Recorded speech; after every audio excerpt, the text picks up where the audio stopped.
Good afternoon, sports fans. Thanks for watching. Welcome back. There will be a game 7 back in Denver on Sunday. The Timberwolves didn't look like the Timber Puppies last night and stormed out of the gates with a strong start to open game 6. And so, with Minnesota facing elimination, trailing 3-2 in the best of 7 series, they overwhelmed the Denver Nuggets 115 to 70 on Thursday to stay alive. Their playoff hopes are still alive and well. Anthony Edwards was that dude last night. Now, you got to go on the road and be that guy we saw in game 7. Edwards likes to talk. Well, if you're going to talk, you sure in the hell better be about it, my man. I like Edwards. I, like so many others, compare him to MJ because in terms of his style and mindset, there are obvious similarities. But if you're gonna talk, you gotta be able to back it up, like Michael did when he played. He's been talking big this whole series. Now you wanted a game 7. You obviously like being on the big stage, on this stage, and now you got to show up for your team on Sunday. This is everything right here. Love this kid. Be confident, but in the right way. Trash talk is good for the game. You want the drama, the fireworks. That makes it exciting. We all know this. That's what the fans want. That's what everybody wants. Drama. Folks like chaos. Drama and beef between guys. Folks are just wired that way. They want a soap opera with storylines and villains. The league needs personalities. Ant-Man is what the league needs right now. He's got to be one of the most entertaining players to watch in the entire league right now. He's the best thing going, right? He's one of the league's main attractions. His highlights remind you much of a fun player. His highlights remind you how much fun the NBA is to watch when you have a guy like Edwards putting on a show. More than any other player I have watched, Ant-Man reminds me so much of MJ. His play, moves, the high-flying dunks, all look almost identical, right? But as we know all too well, those of us who have followed the game for years, MJ backed it up with his play in big moments. You got to show up. I mean, the man is a beast, but can he do this one more time against a very good Nuggets team that's going to come out throwing haymakers at home in game 7? This team is young and talented, but Denver is seasoned and experienced. They're the defending champions, looking to get back to the finals in hopes to defend their title.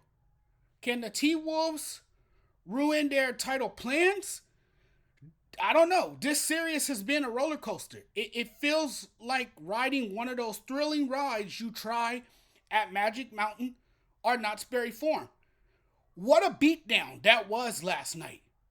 This was the best we've seen the Timberwolves, I want to say, since the first round versus Phoenix. It got me thinking, when was the last time the Nuggets suffered a beating this bad?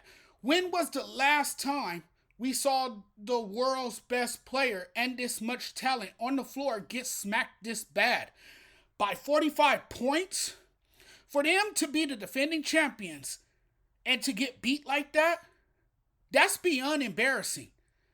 It got me thinking, with that win last night, can Minnesota beat the Nuggets? Do they have what it takes to beat this team in game 7? What a beatdown that was. Holding a team to 70 points in this era is crazy. But that just tells you about the Wolves and their physicality, their effort, their tenacious defense, and their assertiveness. That was a beatdown. The Nuggets are are either two things going to let break them or make them. Either you're going to respond out of anger or you're going to go into a tailspin after a loss like that. Because a loss like that could be very deflating. 60 missed shots is inexcusable. And watching this game, Denver was rushing threes, attempting a lot of shots, forcing a lot of shots. They could have built an entire city with the amount of brick shots. To open this series, the Timberwolves won the first two games in Denver.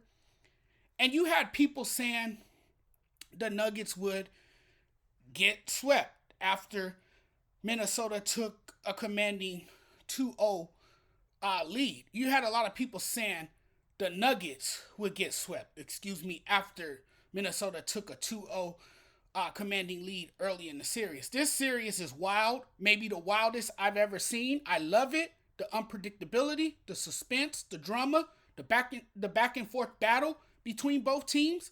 It's unpredictable. It's intense. The length of the Wolves is terrifying. Minnesota has a Jordan-like superstar in Anthony Edwards. Minnesota used a 27-2 run to take a 29-11 lead. And from that point, it was all Minnesota. The Nuggets had no comeback in them. There's no sense in putting too much stock into this loss. History is on Denver's side because the home team in Game 7 is 112-37 all time. And throw in the fact that the Nuggets are the defending champs. It's going to be tough for Minnesota to win that game. But they've already won twice in Denver. And if they can replicate that, and if they can lock down defensively on Jokic, which is a tough assignment for anybody because Jokic is simply unguardable and clearly the best player in the game. But if they can't out-physical them, if they set the tone early, and if they establish rhythm early, and if Anthony Edwards attacks early and often, scores the ball, then they can pull it out in Denver. I don't see why they couldn't. You need a monster defensive effort from Rudy Gobert, keeping Jokic out of the paint. They sent double teams early and often in Game 6, and with Murray having an off night, Jokic was held to just 2 assists in 35 minutes. Just like they did in Game 6, Minnesota has to decide whether to make Jokic a scorer or a passer when designing a defensive scheme. You can tell by the body language the Nuggets kind of gave up in the game. The Wolves, on the other hand, didn't come out with that weird energy or lack of physicality. They played like they wanted it. They were flexing and running. The energy was different that they brought in this game. You didn't see that same team that let their foot off the gas pedal or just completely let up like they did in the prior games. Incredible ball on both offense and defense. A balanced game from the T-Wolves. I don't dismiss the Timberwolves. They are a good team, but I expect a completely different Nuggets team at home. I expect a close game. Jamal Murray could go off in Game 7. Jokic could be the difference. And, I thought the Nuggets were clearly going to wrap this up because you saw early on in the game, they got off to a fast start early, and they just looked like they were going to be that team that was just going to run away with it. And, the Timberwolves said not so fast. The next game, it's going to be a big game for both Jokic and Edwards. And Jokic had that look in his eye in Game 6. Like, I'm coming for y'all in Game 7. It's on now. That look on his face was the scariest I've seen him. It was that face you make when you realize you got your ass beat and now you're about to come out with a vengeance in the next game. I have a feeling Jokic is coming. The scene is set for MVP Jokic to dominate Game 7 with a monster performance. He's going to respond, folks. Game 7 is the climax of the series, and Jokic is going to let it all hang out. Blood, sweat, and tears. But so will Ant. He has that killer look now. It's that Mamba mentality.